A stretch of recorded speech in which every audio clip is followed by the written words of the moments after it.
a rich man's world.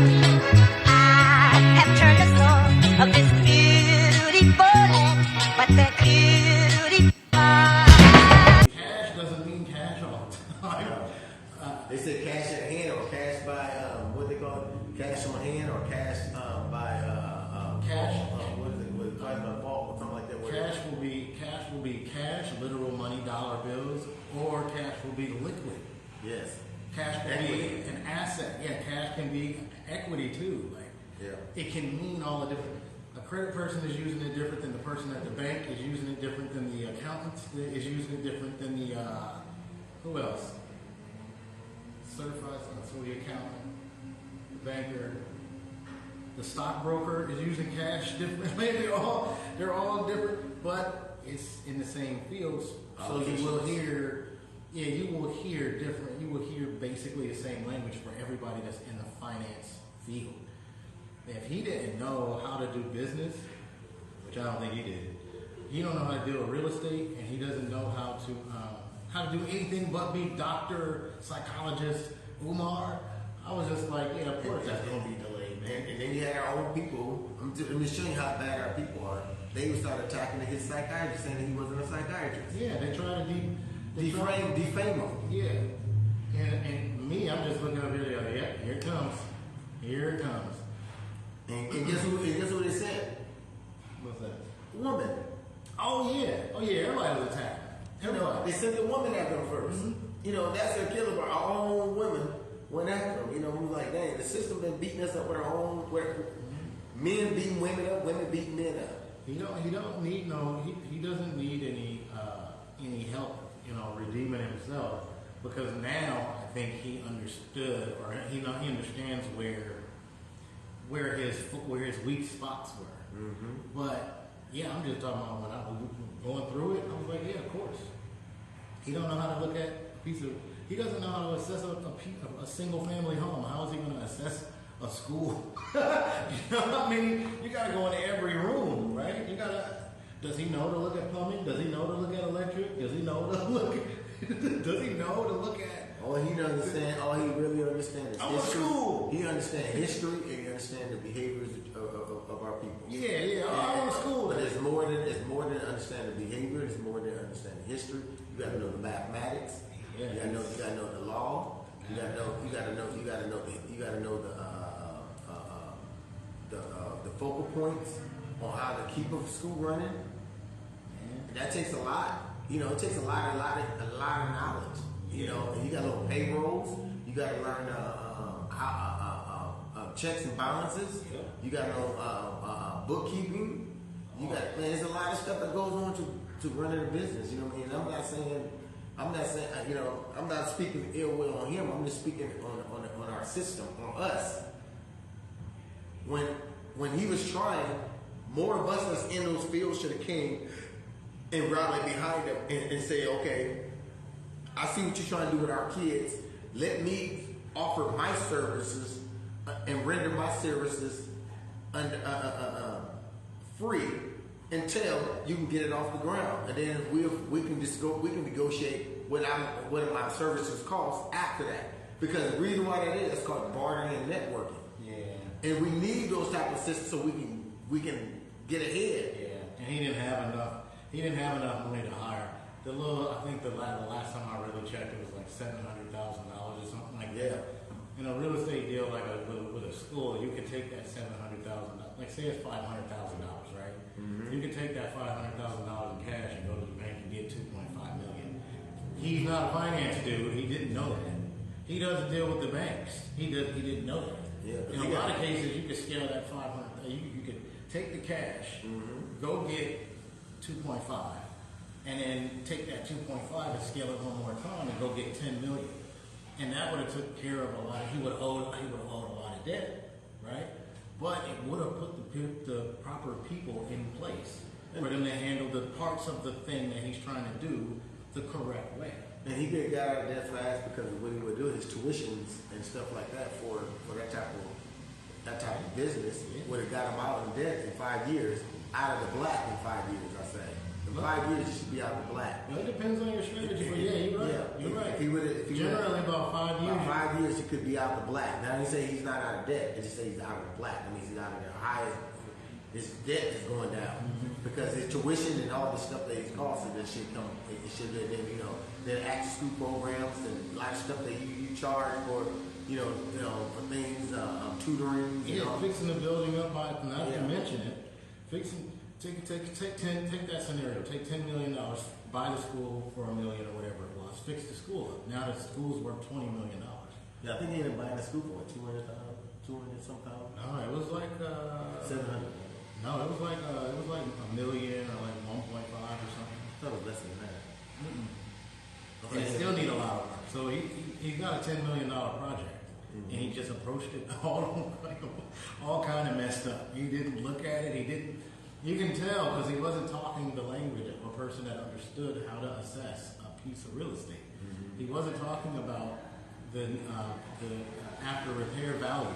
That's so common. But let's not hold him to the fire. Let's hold our people to the fire because even though he didn't know, there was enough of us that had the education, that had the means that he needed, that seemed that he needed it, couldn't offer their services. When remember you read the story about Sam Walmart? He went broke 3 freaking times. Yeah. 3 times. And his community bailed him out. His community bailed him out. Remember? Yeah. Because people seen his vision. They seen where he wanted to go, and they was helping him out. He almost lost his. He put his house up, and he basically lost it and got it back. But I'm just saying that that's when our people got to step up. We got to step up for each other. That's what we was talking about, education. Don't take your education outside because I guarantee you, the community that you living in, those fake communities that you going in to be a part of, I guarantee they only let you in so far. I don't see. No, you're right on that. See, like I'm just thinking about the last idea that you mentioned. If he's the person acquiring the school, Or the leader. yeah. So earlier on, he probably should have started with like I'm taking applications for said position. But then again, like I said, he's not a business guy, so he wouldn't have had the wherewithal to put that together to allow people. All he was doing was he just opened up the gates and give me some money. And do you think that? because I would. But do you think some of his cockiness might have came off where maybe a lot of people didn't want to come in and help? Because if you were humble to himself and said, you know what, I don't know this, I don't know that, I don't know that. I need help to get this school off the ground because it's going to be beneficial for us and for our children. And maybe if you would have took that approach instead of coming in with, because remember his career really started to tank when him and Dr. Sebi got into it. Remember?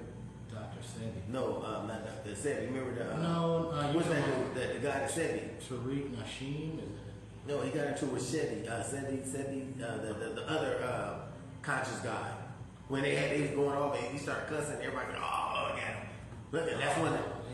What's his name? Sebi, something Sebi. I mean, he's a light-skinned brother that was,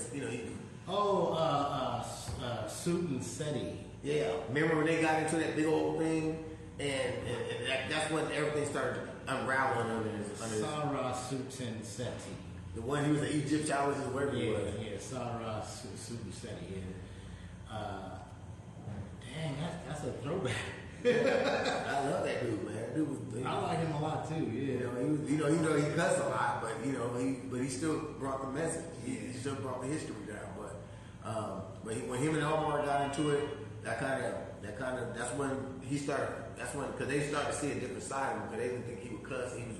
He got gangster. Remember, he got gangster. And that's what deterred him. That's when everybody started pulling back from him because they said, "Oh, I can't believe this."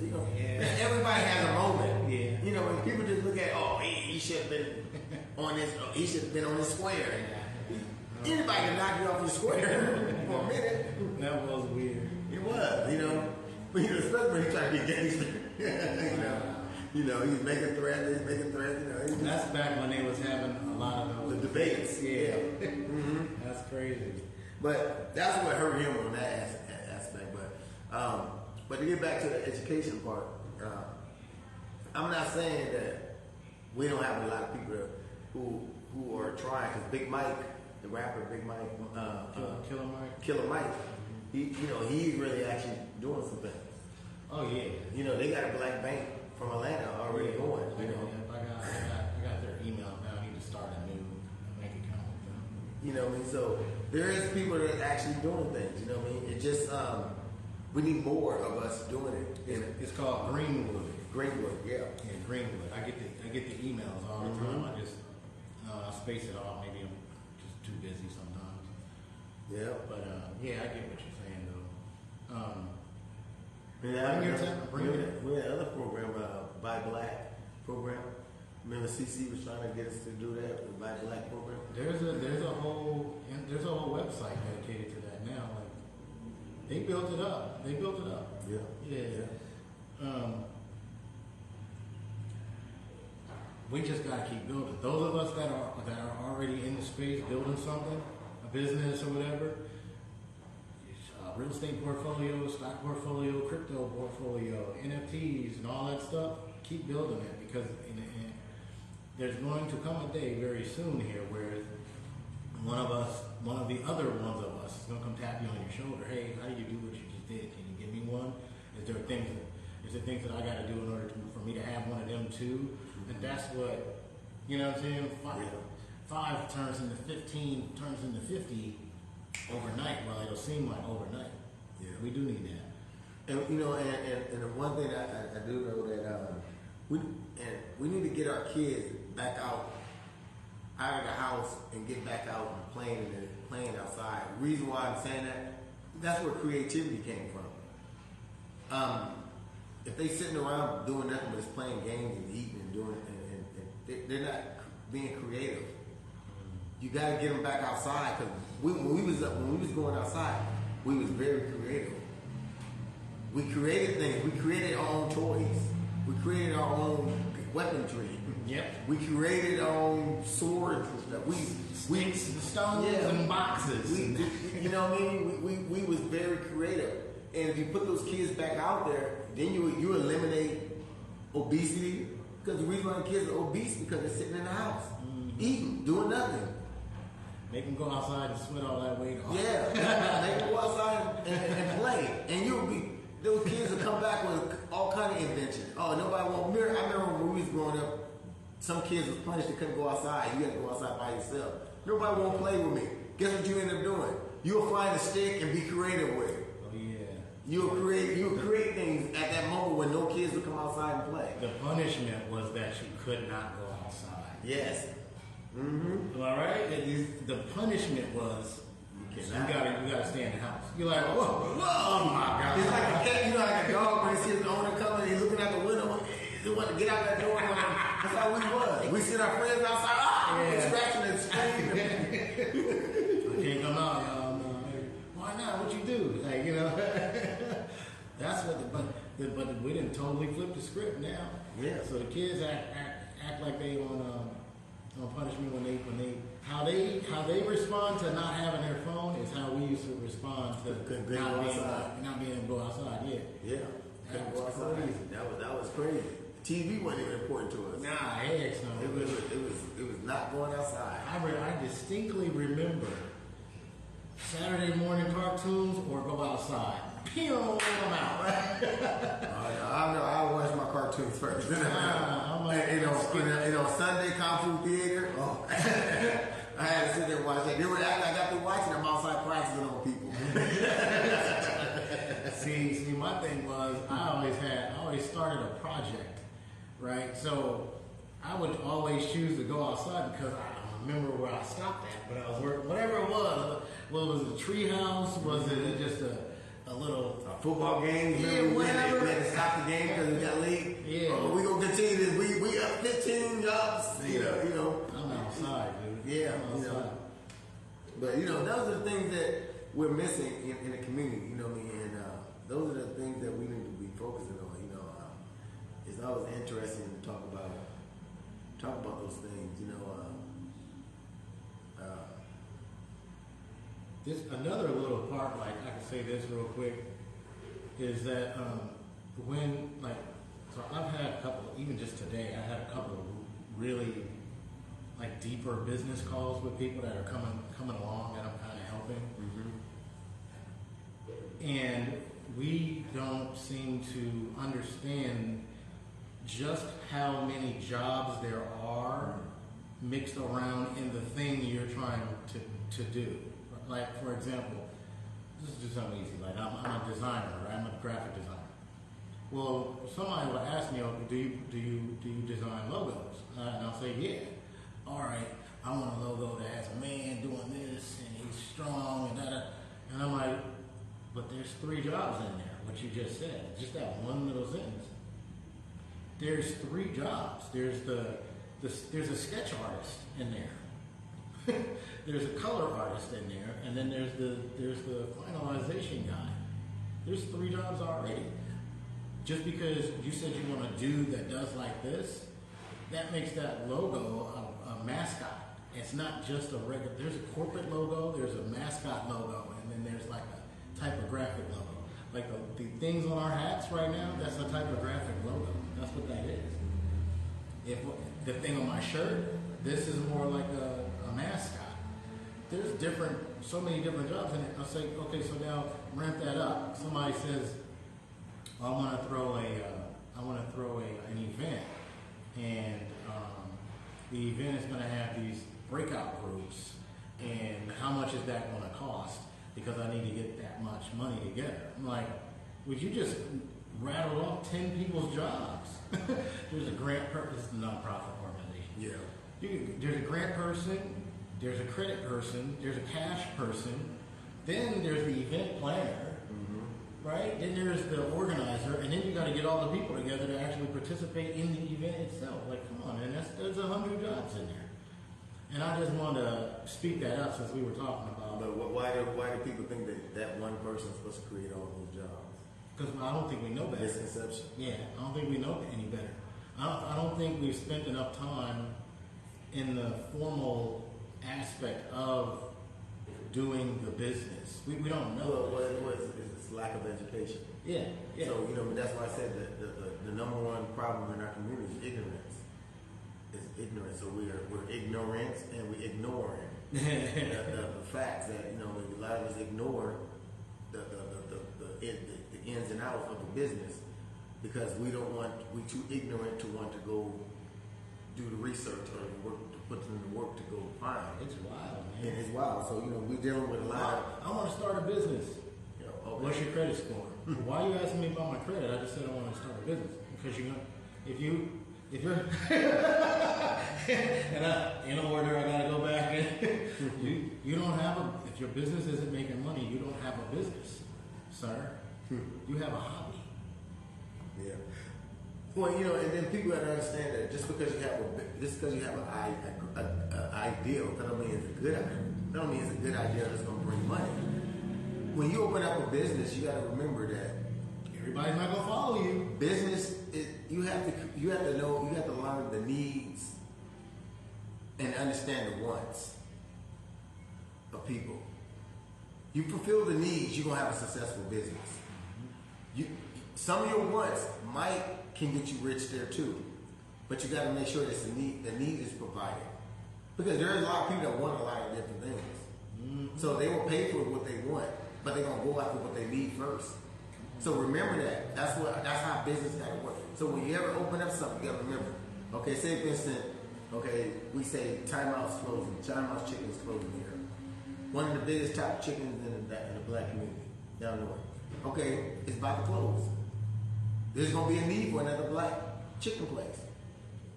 So somebody's got to figure out how to capitalize on a recipe that's going to be universal. That's going to be like they have, and be able to mainstream those clients over to them where they can be successful for 20, 30, 50 years. Right, so you have to think about stuff like that. Look at, like I said, there are very few businesses that have any guesswork left.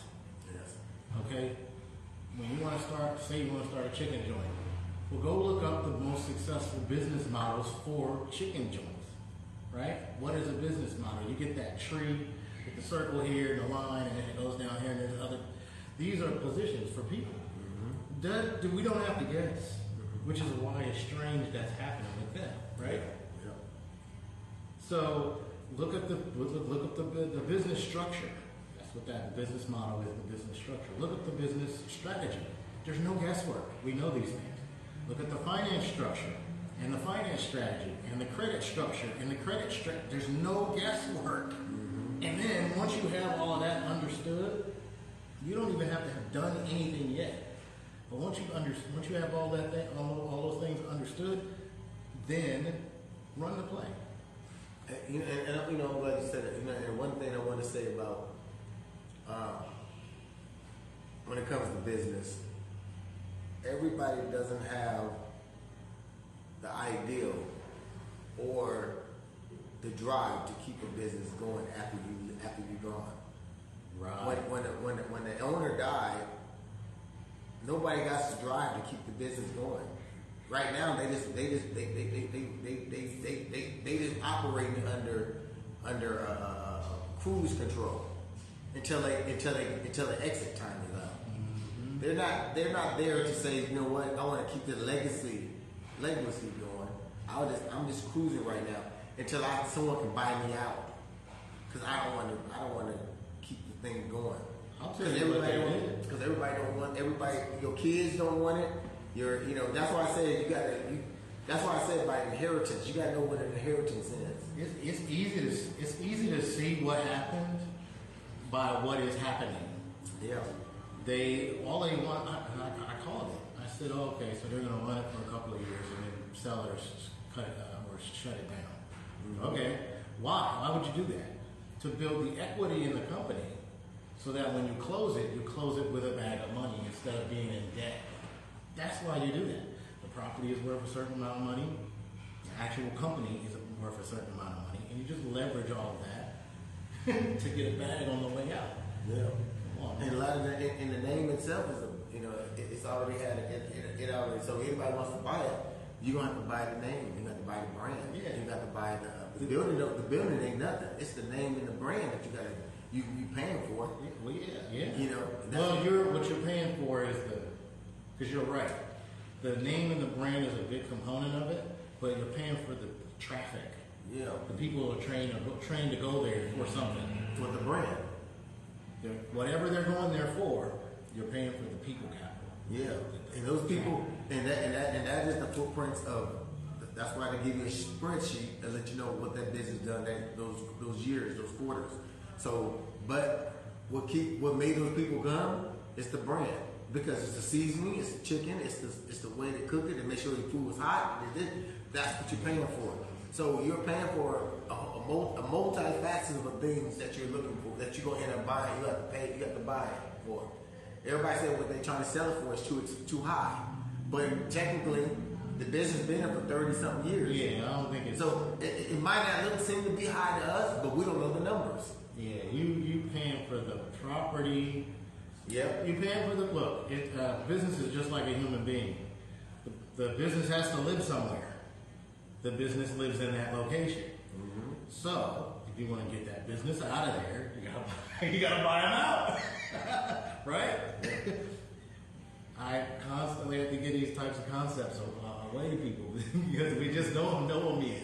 And there's no judgment or nothing like that, because when it finally clicks, it's fun after that. You know what I'm saying? Mm-hmm. So, and it just things that we just need to know. I'm not saying we're experts at it, but it just things that as I read and I study a lot of the stuff, and I'll be trying to figure out why businesses fall. And one thing that I learned, that a lot of things in our community that we don't do that will help a lot of our businesses will help our businesses when they start to fail, starting to fall, is that we don't do what other companies do. They put out what's those things called when they have to fill out a thing to let you know what the business is doing wrong. What's some things called? The notes they put out, they have you take a thing, a survey, and say, hey, what can we improve on? What can he served it. it's called something else. Oh, you talking about a pole? Well, they do a poll. They do some. What's them things? They have a little cards they put you to have right there. So can you fill this out? Let us know what we can do. We can improve in.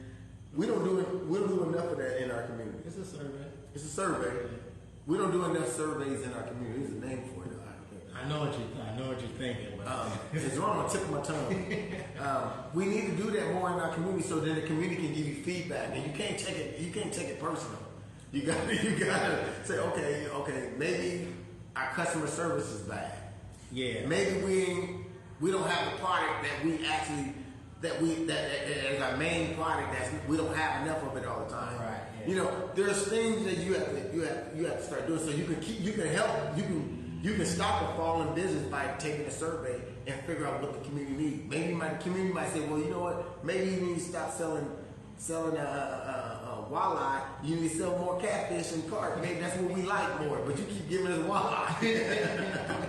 You know, and really know what kind of business you're going into. Yes. This number 1, 2, or 3 for the worst type of business to start is a restaurant. Yeah, it is. Because you got perishable goods that gotta get sold every day. Mm-hmm. This is one of the worst. They fail at the highest rate.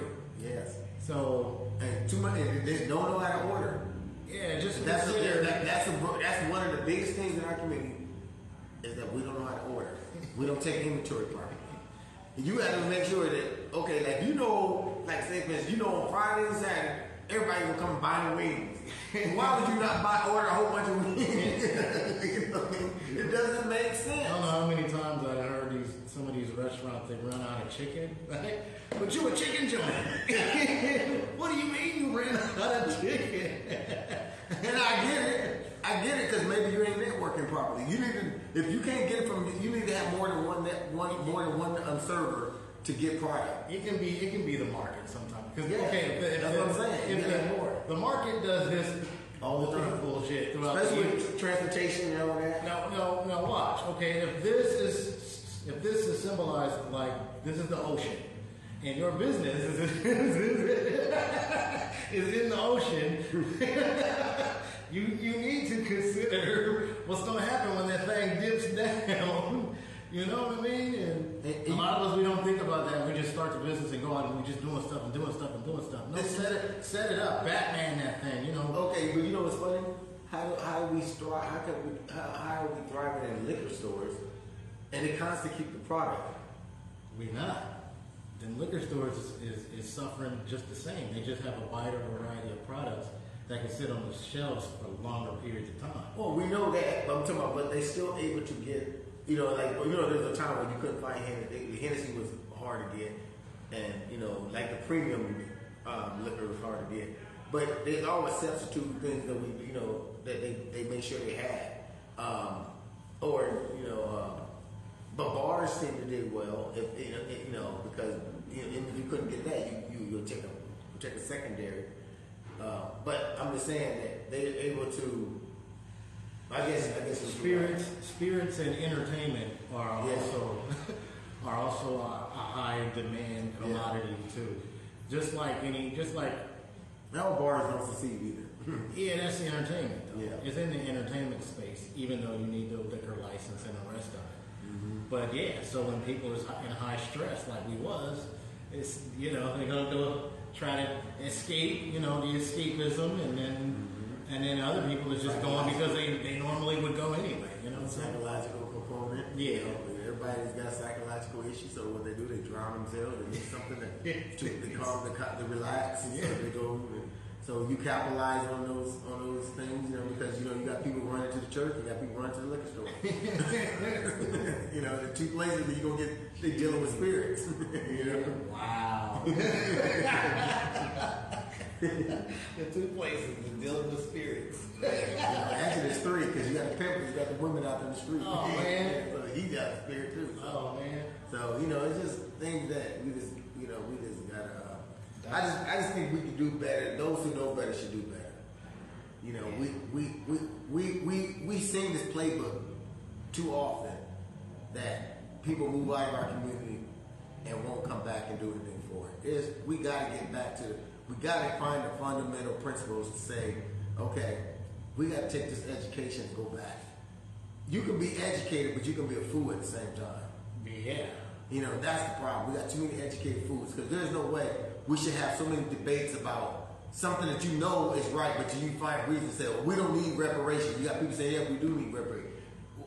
Why would you even argue that we don't need it? And why would you argue saying that we do need it? The thing is that if something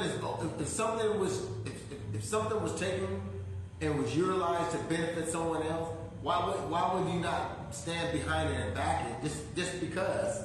Even if you don't agree, you should at least say, you know, well, what you always say is misinformed. Is misinformed, uninformed, and informed. Some of the people are just misinformed. They can be the most educated people, are just misinformed and uninformed.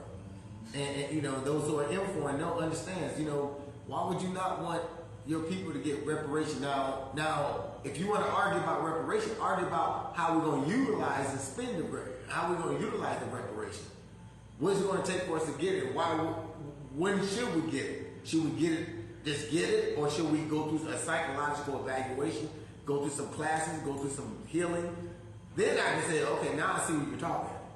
Now, just to say someone don't need it because we don't want charity or we don't want that. You know why? And those are people that are supposed to be so educated. Who's arguing that? Yeah, I really don't. I think what it is that the descendants of slave owners, right, have passed down this notion that, well, if you give it to them, they're just going to mess it up anyway, so you might as well not do it. And I think that's translating into no, that shouldn't go into policy, right? That should go into law to make the people have to give reparation. The other thing is that there is some real data that's there to suggest that just a cash payout is a kind of a foolish thing to do. Yeah. However, I got a remedy for this, right? I think I said this a couple of years ago. But the way you do it, if they can find you for child support, if the police can find you for a crime committed, then they can figure out who is owed reparations. Yes. That's zero excuse. I don't care who you are. There's no excuse on who should get it because they can find you for all these other reasons. They can find you for this. Okay. So, secondly, how do you get the money to the people? Well, we have a process in the United States of America called tax return time. Okay? They got all your names and all of your addresses already. Never took the census. Cut the check. And if you want to be even more thorough about it, what they should do is they should find the black-owned company that's closest to each one of these communities. Maybe it's by district, maybe it's by whatever, and deposit those funds to that black-owned bank, which allows that black-owned bank to do what banks do, leverage for whatever times 10. But they distribute those checks to the region that bank exists in, so they can have a tri-state area where they distribute the checks to the people. They can do it like that. There's no excuse, none. And now the last piece that I always find myself arguing with people about is how do you give away, say, how does the government pay like $50 trillion, right? Well, again, we have the answer for that. It is called like structured like a home loan. If they could saddle you with $200,000, $300,000, $400,000, $500,000 in mortgage debt for 30 years, then America could literally stomach being saddled with $50 trillion in debt over the course of, say, 100 or 200 years. See, I solved all the problems just right there. There's no reason why not. Yeah. Other than people being stupid, It's like, they're just being idiots, and they're just picking a side just to be polarizing and creating all these excuses while they're on their side. And everybody they did reparation to before us did whatever. And I'm pretty sure they made a lot of mistakes at the beginning. They figured it out. The Jews probably made a lot of mistakes when they got their first reparations. And the Native Americans made a lot of mistakes when they first got their reparation. And the Irish, the Japan, when they bombed Japan, when they, the Philippines, when they did. So when they gave all these reparations to all these other countries and all these other things, they figured it out. There's no excuse for them. There's no excuse for them not to. Come on, scat that. There's no excuse for them not to issue out reparations. There's no reason not to. Now, I do think that there should be different. Like you said, we argue about what type of reparations to give. Okay, maybe this much in cash. You're a descendant of enslaved people. You're exempt from taxes. Your school is free for eternity. Yeah, your schooling is free. Your DNA test is free for eternity. We got you. Here's your voucher. Make sure you carry around an ID card. Whatever. Or you say reparation that everybody's mandatory to get some type of psychological evaluation help. Yeah, that. So therefore, healthcare is free, and then that will help facilitate what you're able to get, what we're able to give you as far as financial. You know what I mean? So therefore, you go through this process. So then you go through this process, just like how they do welfare. You can't just go in and say I want welfare. You got to go through a process. Yeah. And so in the process, you got to go through some type of program. Yeah. So through that program, then once you graduate from the program or you in that program, they usher checks and pay for your rent, pay for your whatever utilities, whatever you do. I would be cool with something like that. I would be cool with something like that. I mean, because there's got to be a process to it. Yeah. You can't just give it. Yeah, you can't just give it away.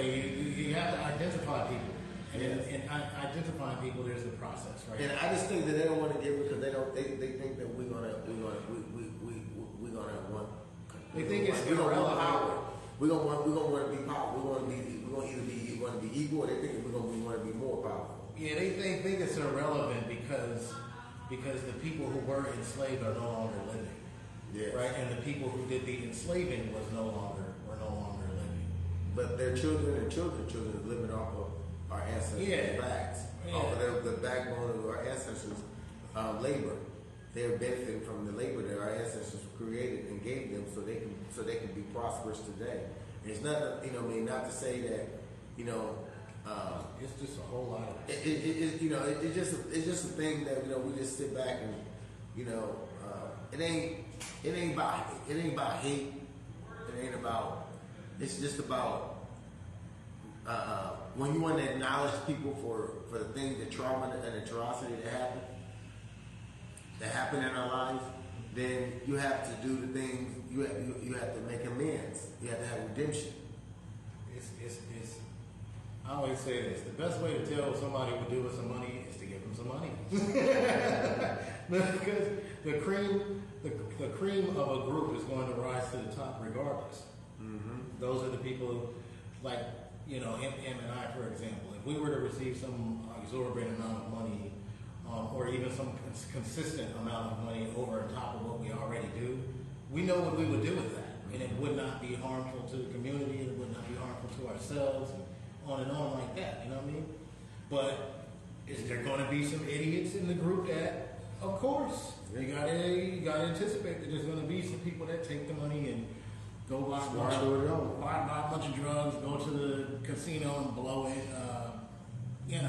Right around by the biggest gold chain, fastest cars and girls and everything else. But then again, there's also those people that are among us that will be trying to do things that are constructive that will cause them to just lose. And then, it teaches them. And they learn, and they go back again. And they go back again. But when you owe somebody something, it's none of your concern what they do with it. I mean, that's just facts. If I owe you some money, I owe you $100. I'm just giving it to you. Right. I ain't gonna say. I'm not gonna say. Well, I owe you this $100, but you better spend it this way. Man. I'm just saying it that way. But I hope that you just wouldn't go squander it off and you come back asking me to borrow money again. Yeah, man. You know. He said, I know I owe you this money, but I'm going to give it to you, but you better spend it this way. That's what I wish a nigga would tell me that shit like that. Give me my fucking money. Yeah. But, it's just things like that, we're fighting.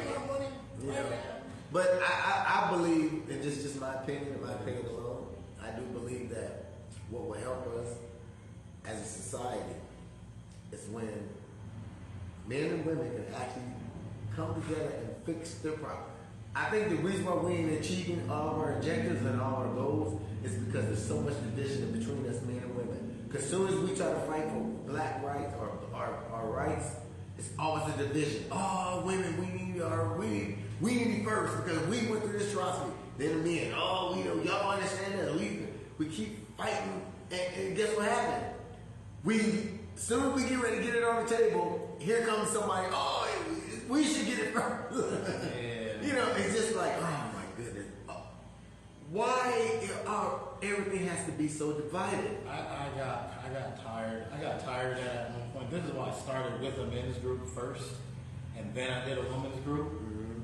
But then, like after I did the women's group, and they ramped up, and they wasn't playing at all. But the mainstay, more stable of the two groups is the men's group.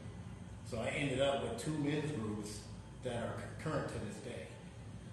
So, like, I'm one of them, like, parents that will let the child tell me what they're interested in by what I can see them doing. Mm-hmm. And then I'll encourage that.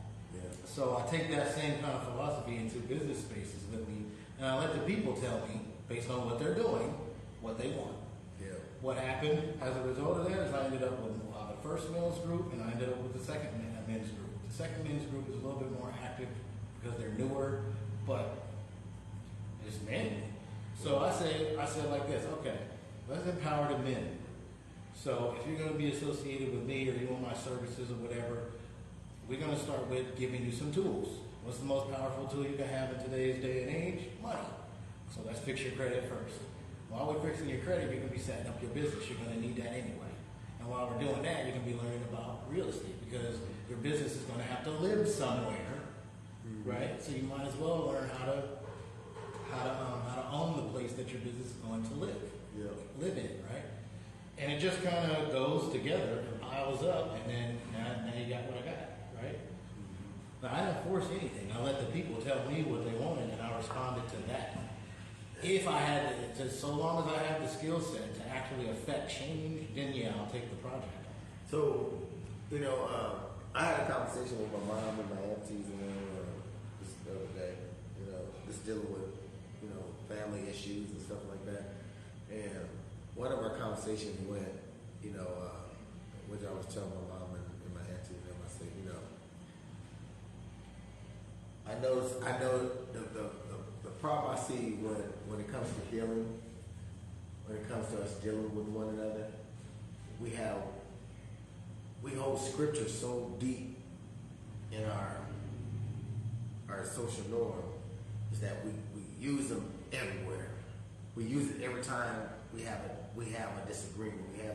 We have a argument, or we have the Lord said, and when every time I read the scriptures, that's why I always try to break the scriptures down so people can understand that the more in tune of and be more in tune to the scriptures, because it ain't that I really want to talk about scriptures, but I'm so sick of.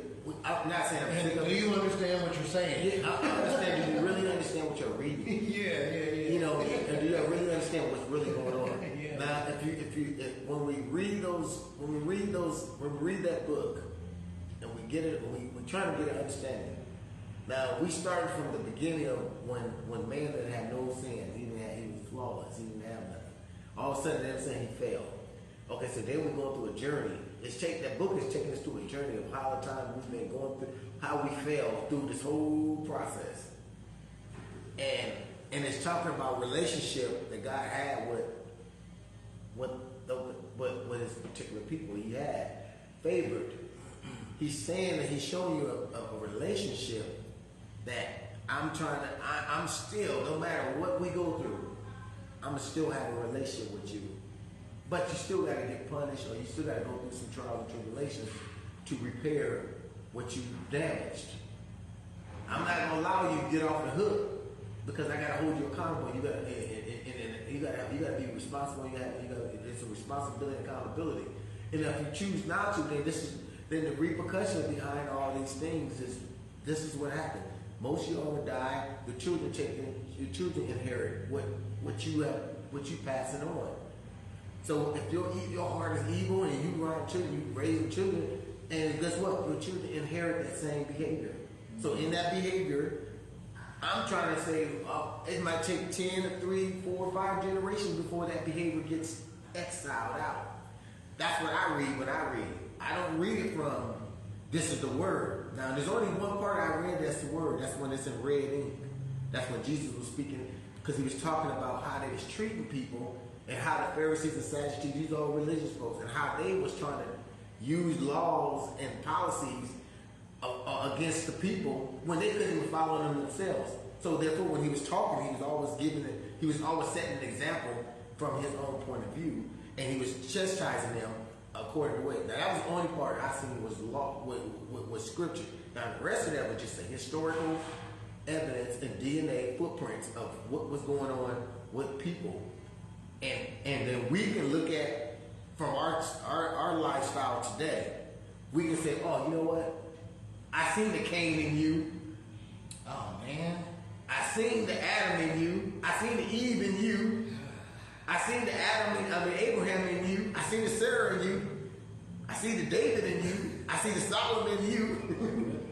That's all that Old Testament is doing. It's saying, I see the Adam in you. I see the Solomon in you. I see the David in you. Hey, you want a lot of women now? Okay, you got a lot of women. Guess what? You got a lot of hell going on with that. Having all the women. And, you know, I see you. I see you lusting over a woman. You ready to kill another man to get her. You know, you see what I mean? Yeah. That's all it is. And it's showing you in those during that DNA marker, the footprints of that was going on.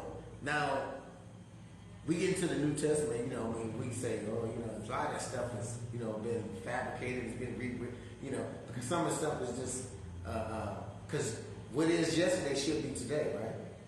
There's nothing new up under the sun, so everything that was written yesterday should be the same. So that means that and Jesus said that I didn't come to change nothing, I just came to fulfill. So fulfilling, how do you fulfill something? How do you fulfill something? You have to implement some type of change in it. That means that you have to implement some compassion or some type of love in through the jurisdiction that they're trying to implement amongst the people. People they've been impoverished, they was being enslaved, they was being psychological. They had psychological warfare used against them. They had chemical warfare used against them. They had dictatorship. They had control over them, and they could not amend to all the laws that God had set forth for them to try to follow, for them to live by. Because there's so much stuff going on in their life that they didn't know they had no escape. We see this today. And well, I guess I understand why you would utilize the Bible in that way. Yeah, I understand that. I don't use it. I don't use it as far as a battering around. Yeah, you use it as a method of understanding why are we in the state of being that we're in. Yeah. And I can look at some examples of this thing. This ain't just happening to us today. This has been happening for some decades. Yeah. That's it. I'm not looking at it as this is the word. I can't look at it from that point of view. You know what? I do the same thing, but I don't use the Bible. Mm-hmm. That I use circumstances, your own lifestyle. No, I'll use things that are common, pop culture. I'll use movies. I'll use something that's analogous to something that somebody else saw. I do the same thing. I just use a different tool. When they make movies, they say this movie is based on a true story, right? Yeah. Okay, that's the same thing the Bible says. This is based on a true story. I know. And guess what? And in that Bible, remember the Bible said it's allegories. The whole thing is allegorical. Allegorical, and it said precepts, and it said there's fictional stuff in there too. A lot of stuff is in there that's fictional because guess what? It's an imagination of someone else writing it. Right. Yeah. They have to make it look appeasing to keep you locked in. Engaged, yeah. So that's what the movies do. They do. I just look at it like, okay, the Bible is the best-selling book in history. Mm-hmm. and that's saying a lot because no version is the most dominant. There's a bunch of different types of the same Bible. Yeah. All right. So, okay, do we have a simplified version of that? Yeah, we got modern pop culture. International Bible. Yeah. We got modern pop culture. We got modern movies, movie stars, artists, athletes, and the rest of them. So I'll say, okay, the person that's living today, you can see an example like what's going on in the Bible here with this situation here. And I'll use that because then you'll get, oh, you need Lil Wayne. Yeah, I know exactly who that is. And they zoom in and they tune in. And it's okay, so I'll just use that stuff instead. Yeah. And I use the same. But this is why I don't judge, and no, I'm not atheist before somebody. No, and that's the reason why and that's why I use it the way I do because I'm using Lil Wayne, I'm using Tupac, I'm using Biggie, I'm using all these entertainers just in the same light because they are facing the same crisis that we have seen going on. Yeah, and when you get like David, he had power. He abused his power because he wanted something. He wanted a poor man's possession. He wanted to possess a poor man's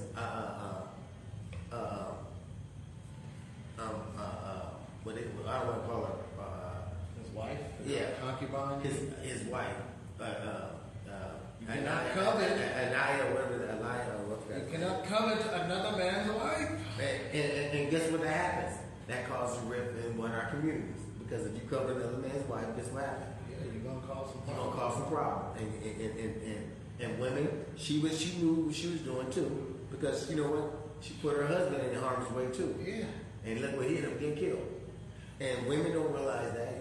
That's why you have to read the Bible. That's why you have to read, not just say the Bible.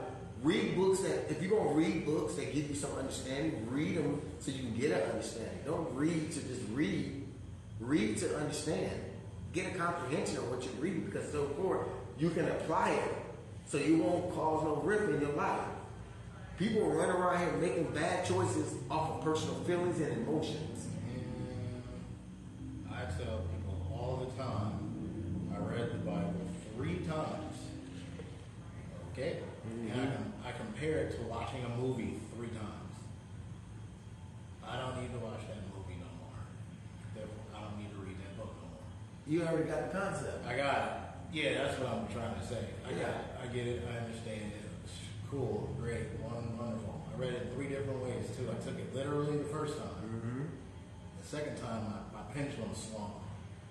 So I read it literally the first time. Then I read it as a book of fiction the second time, like a comic book or something. And then the third time, I read it with some middle ground.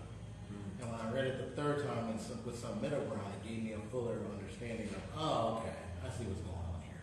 Yeah. So, it's sad because when I first started studying it, because we don't have to go crazy, it was mandatory for us to study theology, and so I had to study a lot of books. And yeah, that's a lot. That's a few of the religions too. Islam, the Quran, the Bible. So many of them. Yeah, but they all got one. Voodoo. Yeah, I looked at each one of them in order to make my decision finally. And they all actually saying the same thing, just in different languages. Really? Remember be good to each other. Yeah, and they all lead back to the same big ocean. Yeah, don't be a dickhead. I'm just being honest. Don't be a dickhead. It teaches you common sense practices. That's basically all the books are just telling you about common sense and learning how to deal with certain elements in your life. Most of the time in your life, it teaches you how to be humble. Buddha teaches you how to be humble, how to meditate, and how to, it teaches you a lot of stuff. Buddha teaches you how to be careful words that you use. You know what I mean? Muslims teach you how to be self-disciplined. They all got their reasons why they exist. They coexist together. That's why I think for today's day and time, it's important for people to investigate. Think of it like going to college. Okay, you don't hate on the next college because they specialize in computer stuff, and your college fixates and focuses on medicine. Yeah, so you got the computer college, you got the medicine college, and you got the sports college. Yes. Go look at all. They all serve the same purpose. Yeah, go look at to all. educate you. Go look at, is that a better fit for me or is that a better fit? And then choose your college that you want to go to. College. The religion is the college. The religion is a college that specifies in a particular way of teaching things about the spiritual nature of the world. They specialize that way, they specialize that way, they specialize that way. Who cares? You know. And have you noticed that more people are catching karma quicker now than they did before? I think we're a collective consciousness of all the people on the planet are getting closer. Yes. We're getting closer to being able to have a spiritual awareness, create the decision of the calculation.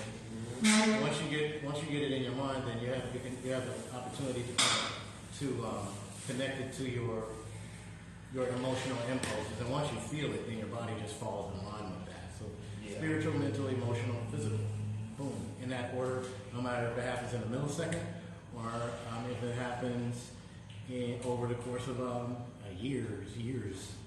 It happens like that all the time. Yeah, exactly. Spiritual, mental, emotional, physical. You get the spiritual discernment, you get the mental calculation, you get the emotional competency, and then the physical body, the physical action comes into play last. Boom, boom, boom, boom, boom, boom, boom, boom, boom. I think our collective consciousness is becoming more aware that we can affect our reality like that. Yeah, so karma is gonna come quicker. Boom, boom, boom. So people better be careful what you do to people and how you handle people because it's coming back quicker now. And I have noticed in that. So no man escapes their own flaws. Yeah, bro. They own, you know.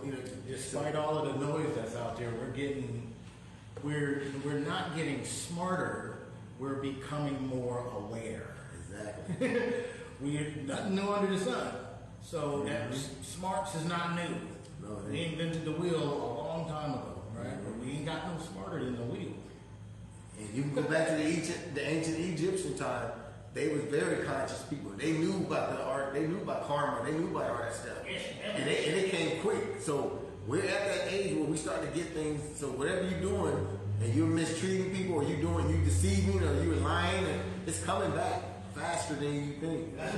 So that's why I try my best to I try to be a better man today than I was yesterday. You know how I figured it out? How I figured out that we're becoming more aware? How was that? We figured out that trees talk to each other. Yeah. We knew dolphins was doing it, but we figured out that the trees release a hormone or something when one of them is being screwed around with. If we're in the forest cutting a tree down, they release a hormone. Hey guys, watch out! The jackasses are coming with the saws and stuff. Oh! And then what happens to the other trees? They get that hormone, they get that pheromone or whatever it is, and they go and they close up. And the birds can't eat, and the squirrels can't climb for a period of time. They do it when giraffes are eating trees too. Look up trees or trees talking to each other around giraffes. They really do. Yeah. So when I got that notice, I said, "Oh shit!" The grass. Same thing. Same thing with that smell. The herbs. Yeah. That's why the elephants are able to. They can smell, rain from miles away. They know how to communicate from miles and miles away. When I heard that, I'm like, "Oh, okay. We're starting to know that we're becoming more aware that we have an effect on the environments that we live in." Yeah. All of these concepts are also in the Bible. We're all saying the same thing. We're just saying it in different ways. So, that's how I figure it out. I'm like, oh shit. Well, what makes these conversations good because the awareness sessions that we're having about dealing with our communities. People, some people say, man, it's time to stop talking. It's time for action. And I'll be like, I'm like, which thing are you talking about? But the thing is that time to action to do what? Yeah. Okay. Once you get the action, once you start moving, what action? What impact are you trying to do? What's the thing? What are we doing? And how are you gonna maintain it? when you ain't got everybody that's gonna support you the whole entire ride. Have you taken account of have you taken an assessment on how many people you're gonna lose during the process? Yeah. Have you taken account of how many people you're gonna end up being with at the end of the results? Have you taken account of once you get started and the heat get turned on, how many people gonna flee? Have you taken account of everybody that ain't gonna know how to communicate properly? Have you taken account that those psychological traumas that they're going through it's gonna rise up? Have you taken into account? See, that's what I'm saying. So when we say slick stuff like, well, we need to do some action. First, find out who really is going to. You got to put the test of time. And the more you communicate, the more active people become. Because what happens is communication in every living thing in this community, in our world that exists, communicated way before it actually put out anything. You got to remember communication. If you don't get on you don't get on the right communication. In the beginning, there was the word, and blah, blah, blah, blah, blah, blah. You got to get on one accord on communication. Because you say we're going to do this, but you hear people in the communication thing shooting missiles at each other. And then you said, let's move forward. Move forward while missiles are being shot in communication. There's some things like, things in motion stay in motion. Oh, here we go. Here we go. Where are you at? It's like it's coming from up there. It's got to be coming from up there. Yeah, there you go. Turn, watch. Turn right I was going the same direction. Every time, there's going to be another one coming right after. That's the fire truck. Where's the police? Where's the fire truck and the police car? But yeah. Anyway, yeah. So assess these things. Do your due diligence on everything. We have what's called the World Wide Web. Mm-hmm. We even have something on the World Wide Web called AI, ChatGPT, that assesses all of the stuff on the World Wide Web and spits out an answer for you in 30 seconds on anything that you want to ask it. Are you kidding? Really? Yeah, what? Man, please. There is no excuse anymore. There is no thing that is new. If you want to start, I told this guy one time, he was like, man, I want to start this business, but I don't really know a name. I said, you got ChatGPT? He said, nah, I don't really believe in it. I'm like, it's an assistant. Stop being scared of the assistant, all right? It's not thinking. It's not, going to come alive and climb into your bed with you or whatever. Mm-hmm. Go on there and tell it to give you 20 names that are associated with the type of business that you want in your field. Yeah. He came back the next day and he was like, man, I got my name now. I was like, Dad, I bet. I bet you do. What else did you figure out while it was on there? The business model is not new for any type of business. All that stuff I was saying earlier, business, finance, credit, structure, strategy, none of this stuff is new. It's actually the only variable is how passionate you are about the business that you're starting, and so how far will you go, based on the people that come to you as you go through it, or the people that you know that's in your circle that can do parts of the job that you should know that you don't know. Like, if you know how to cook, right? That doesn't mean you're a certified public accountant. Yeah, you know math, but just stop playing with yourself. Go out, hire that person. Or you can cook real good, but that doesn't make you a lawyer. Go get a lawyer. Have the lawyer do all the legal stuff. Yeah. Tell us, man. And that's the key, There's nothing is missing except for your own ability to assess what you need to do and where you want your future to go. Because like I said, we are becoming way too aware of everything around us right now to stay impoverished To if we are being oppressed in certain pockets in the United States still to this day, it's becoming almost impossible if you have just even a little bit of ambition. I mean, look at the TikTok kids and the YouTube kids. I mean, what? Yeah. It's not going to stay for long if it is still there. So. Yeah. Well, it's about that time for us to wrap this thing up. We want to go leave with our final thoughts. I want to say thank you. I love that. I love all my viewers who took the time to view and to sit down and listen to us have this table talk. Two men coming together, just expressing ideals. Talking about education, communication within our community. It's always a blessing to have my brother Mike. We about to do some big things here. I want y'all to be looking out for the We Us and Our Valentine event. We haven't named it yet. Right now we're in the strategy room trying to put an event together because we about to do it. We haven't did one in how many years now? I think it's been at least 2 years. So we haven't did one in 2 years. So be looking out for that because men and women, it's time for us to start bridging these gaps, and we need to show our children true intimacy. And so what we're going to do, we're going to create that intimate environment for y'all to flourish in, so y'all can take it back home to your kids, so your kids can have something to mimic.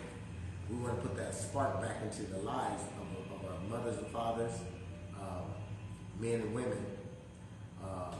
Even if you're single and you bring a date, we want y'all to come together and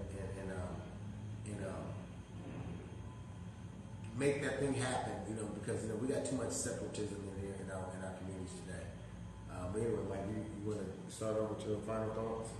No, I'm just telling them that also watch. There's going to be a We Us and Ours YouTube page. We're working behind the scenes for that. There's no finite date or anything like that, but that will be there. Myself and another guy, we're kind of working together to create the YouTube page where all of this content really probably should have been this entire time. Mm-hmm. So just be looking out for that. Yeah, and I want to give a shout out to my brother. I don't want to name his name right now at this particular time, but I'm gonna wait until he's ready for me to do that. But I want to give a shout out to his brother. He's one of the guys. He's a stand-up guy. He reached out to me. He said, "Man, I want to see you flourish. I want to see you grow the audience, and you got good contents."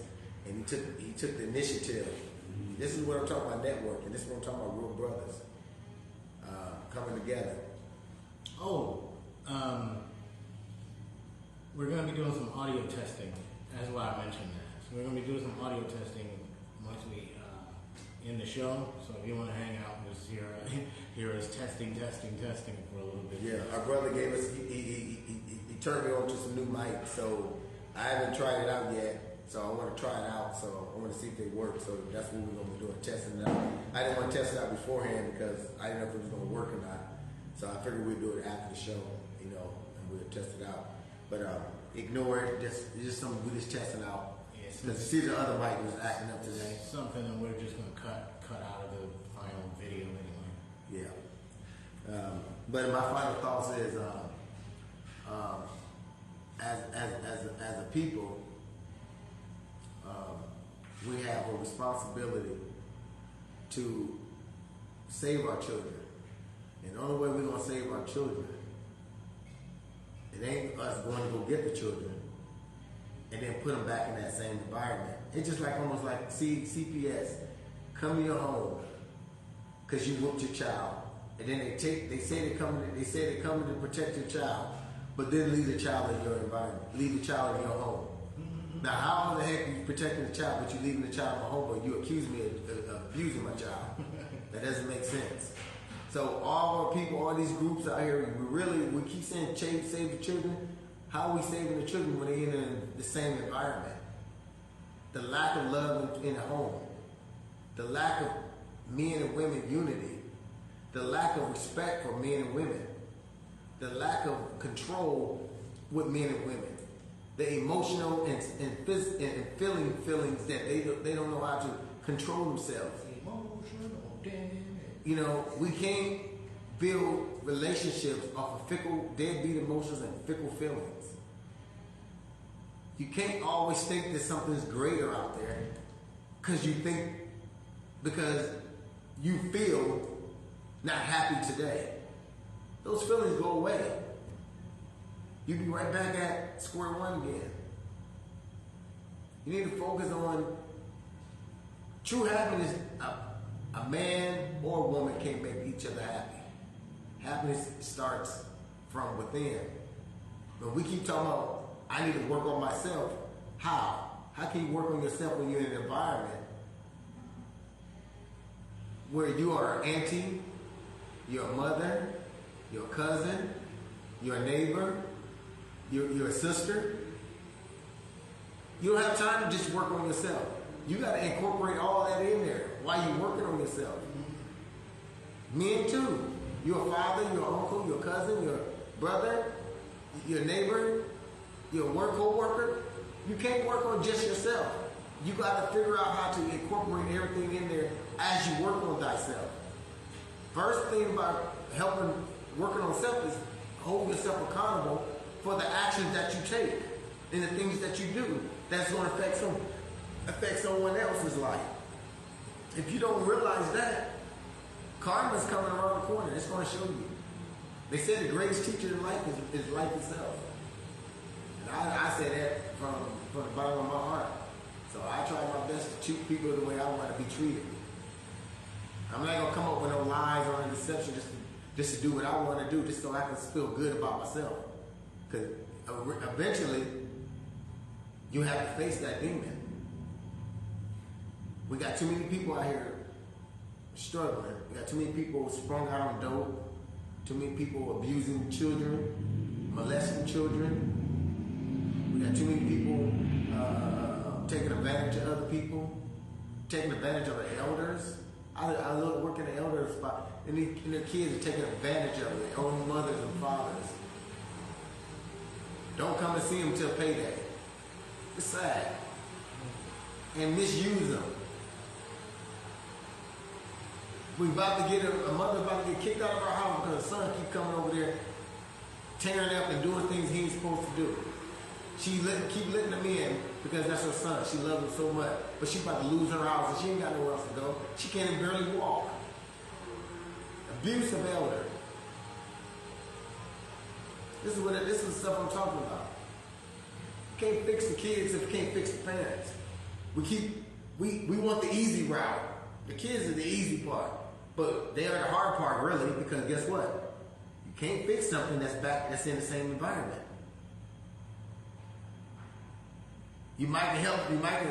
Each one can teach one to save only one, but why don't you each one teach one, save many? Should be the goal. Let's start creating an environment. Remember back in the old days, I looked at the old days and you see how the mother and father used to go out dancing and kicking and dressing up, and they seemed to be happy. They had more. They was in tune with each other. They was looking at each other with deep inspiration of love and inspired to be with each other. Now it's like it's no fire. It's like gray clouds. It's like a storm cloud hanging over our men and women. We can't even try to heal each other. Try to talk about the healing of the community without separation. There are 3 different types of separatism. Men feel like they're wrong. Men feel like they've been mistreated. Women feel like they're mistreated. Then we got another mistreated where now those who are practicing their own sexual orientation don't feel like they get mistreated. So now we just separated all 3 aspects that ain't got nothing to do with the growth of our community. The community should be first. Us as a community should be the first target we should be focusing on. We can deal with the other individual issues later. Let's deal with us as a whole first. That's all I got to say. Love, life, loyalty. We us an hour. A rich man's world. I have